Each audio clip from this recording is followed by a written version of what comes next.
हुआ, गले मिलते हुए और खांसी नजले जुकाम वाले को नमाज में खड़े हुआ देखा।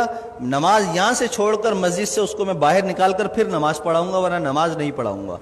आप लोग एहतियात ही नहीं कर रहे हैं, इल्जाम हमें देते हैं, डॉक्टरों को देते हैं। डॉक्टर अपनी जान जो है ना उनकी अजाब में आई हुई है, मर रहे हैं डॉक्टर, उनको वेंटिलेटर नहीं मिल रहे हैं। आप लोगों ने खेल बनाया हुआ है कोरोना को। भाई ये कोरोना खत्म होने वाली चीज नहीं है, 5 साल तक खत्म नहीं होगा, ये आपको मैं बता दूं, लिख कर दे रहा हूं मैं आपको। ये चलेगा ऐसे ही।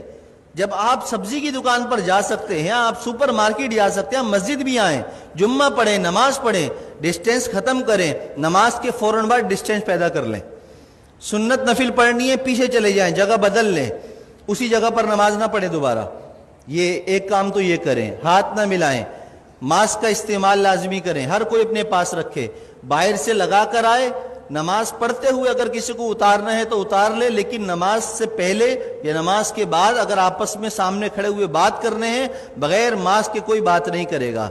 अगर करेगा तो इंशाअल्लाह ताला उसके खिलाफ बयान भी होगा, उसके नाम लेकर फिर सब तरीक किया जाएगा।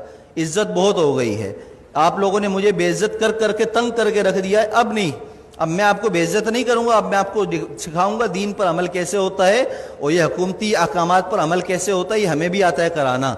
और अगर अब मेरे खिलाफ किसी नमाजी या किसी ने भी कोई दरख्वास्त या कोई ऐसी हरकत करने की कोशिश की तो मैंने वकील से बात कर ली है, पूरे खानदान को इंशाअल्लाह ताला उसकी नस्लों को तड़पाऊंगा, कानून भी इस्तेमाल करूंगा और वजीफे पढ़कर उसकी नस्ल के लिए बद्दुआएं भी करूंगा। इसलिए कि मैं बहुत तंग आ चुका हूं आप लोगों की इन हरकतों की वजह से।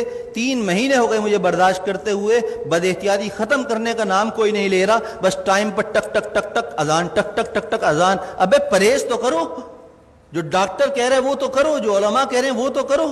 अपने बाप की बात मानते नहीं हो, मौलवियों पर उंगली उठाते हो, शर्म नहीं है तुम लोगों के अंदर। मैंने कहा था, हमारे नायब इमाम साहब ने एक जुम्मे को, रमजान में मैं नहीं था, थोड़ी सी रकात लंबी कर दी तो पीछे 2 लोगों ने कहा कि आपको नमाज पढ़ानी है, कि लंबी नमाज पढ़ा दी। शर्म नाम की चीज नहीं है, इमाम को ऐसे कहते हो?